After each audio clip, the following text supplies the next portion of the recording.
الله يا الله. Bismillahirrahmanirrahim. Assalamualaikum warahmatullahi wabarakatuh. Syukur alhamdulillah kita berjumpa lagi di channel ini.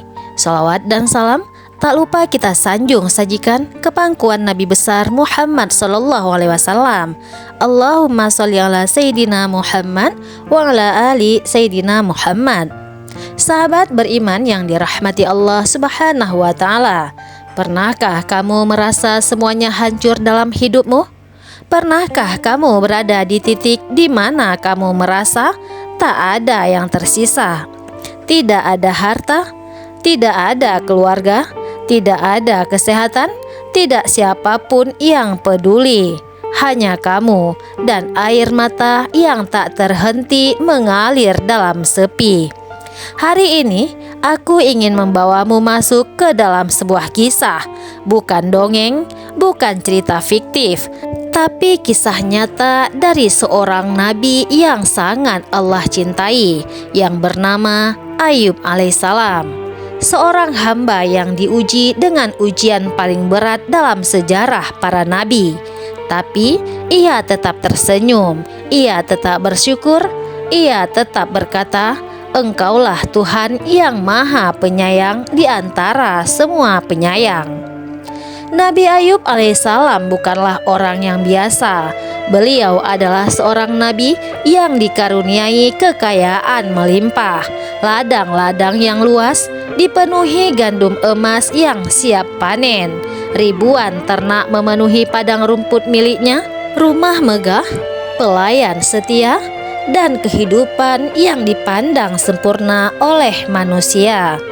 Dia juga punya istri yang solihah, lemah lembut, dan penuh kasih, dan 14 orang anak, semua sehat, cerdas, dan taat kepada ayah dan ibunya. Tetapi di balik semua itu, Ayub alaihissalam tidak pernah sombong. Setiap pagi sebelum menyentuh rezekinya, ia sujud, ia bersyukur, ia menangis dalam doa. Ya Allah, semua ini milik-Mu, jangan palingkan aku dari rahmat-Mu. Ia hidup dalam kenikmatan, tapi hatinya terikat hanya kepada Allah Subhanahu wa ta'ala. Lalu, suatu hari, awan mendung menyelimuti hidupnya. Harta yang dikumpulkan selama puluhan tahun lenyap dalam sekejap. Ternaknya mati, ladangnya terbakar, kebunnya layu. Nabi Ayub alaihissalam hanya terdiam. Ia tidak marah, tidak gelisah.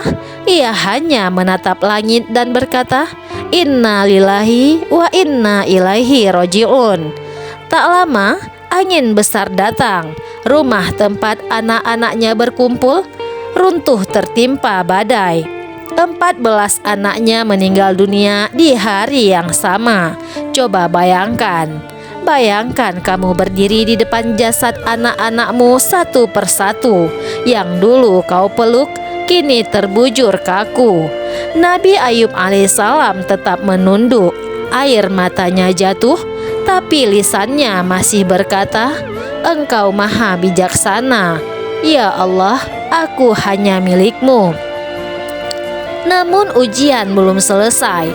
Tubuhnya mulai menunjukkan tanda-tanda penyakit.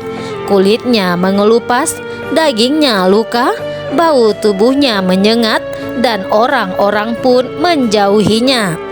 Sahabat-sahabatnya meninggalkannya. Masyarakat memusuhi, bahkan ada yang berkata, ini hukuman Allah, Ayub pasti telah berbuat dosa besar. Tapi itu semua tidak benar. Allah tidak sedang menghukumnya, Allah sedang memuliakannya. Nabi Ayub alaihissalam kini hidup di sebuah gubuk kecil di luar kota.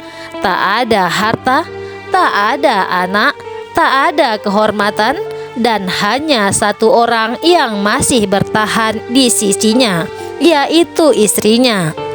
Seorang wanita soleha yang tetap setia. Ia membersihkan luka suaminya.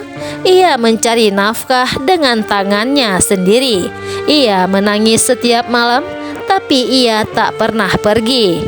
Di saat dunia membalikkan wajahnya, di saat harta musnah, anak-anak tercinta kembali ke Ilahi, dan tubuh diliputi penyakit. Dialah satu-satunya yang tetap tinggal, seorang istri yang tak hanya setia, tapi juga tangguh. Ia bekerja sendirian, mengais rezeki demi sesuap makanan. Ia mencuci luka suaminya dengan penuh dengan air mata. Ia tak pernah mengeluh walau tubuhnya lelah dan hatinya letih.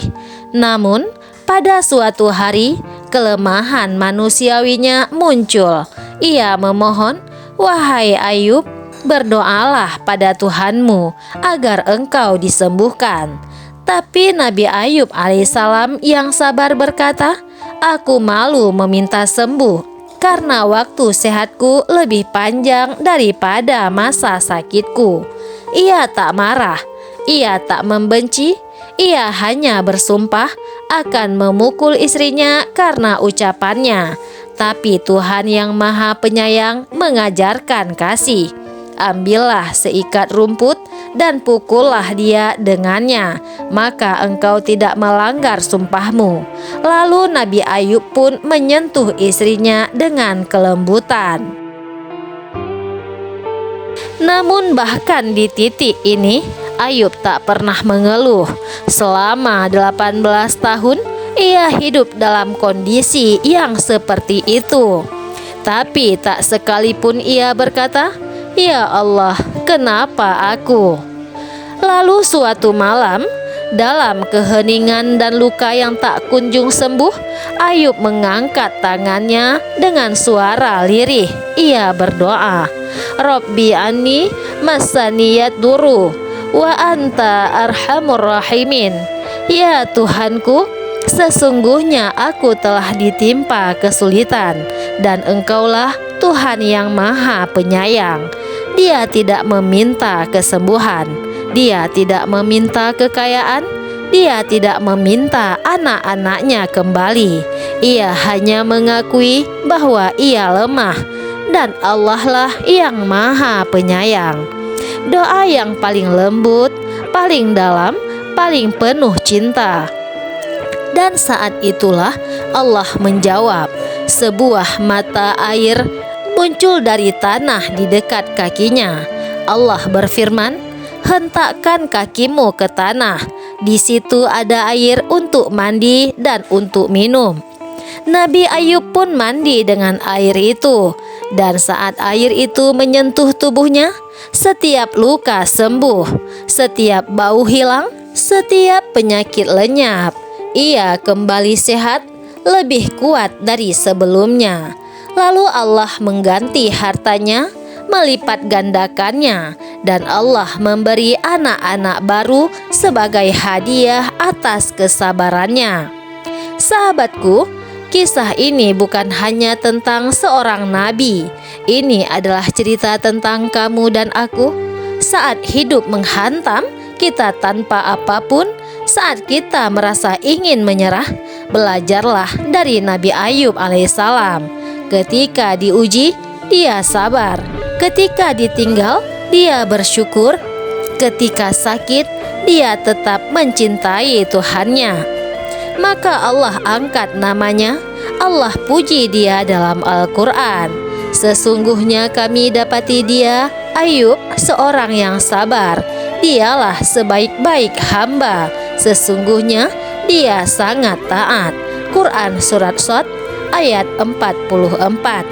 Jika hari ini kamu sedang diuji, ingatlah Nabi Ayub alaihissalam, dan yakinlah setiap air mata yang jatuh karena kesabaran akan Allah balas dengan pelangi yang lebih indah.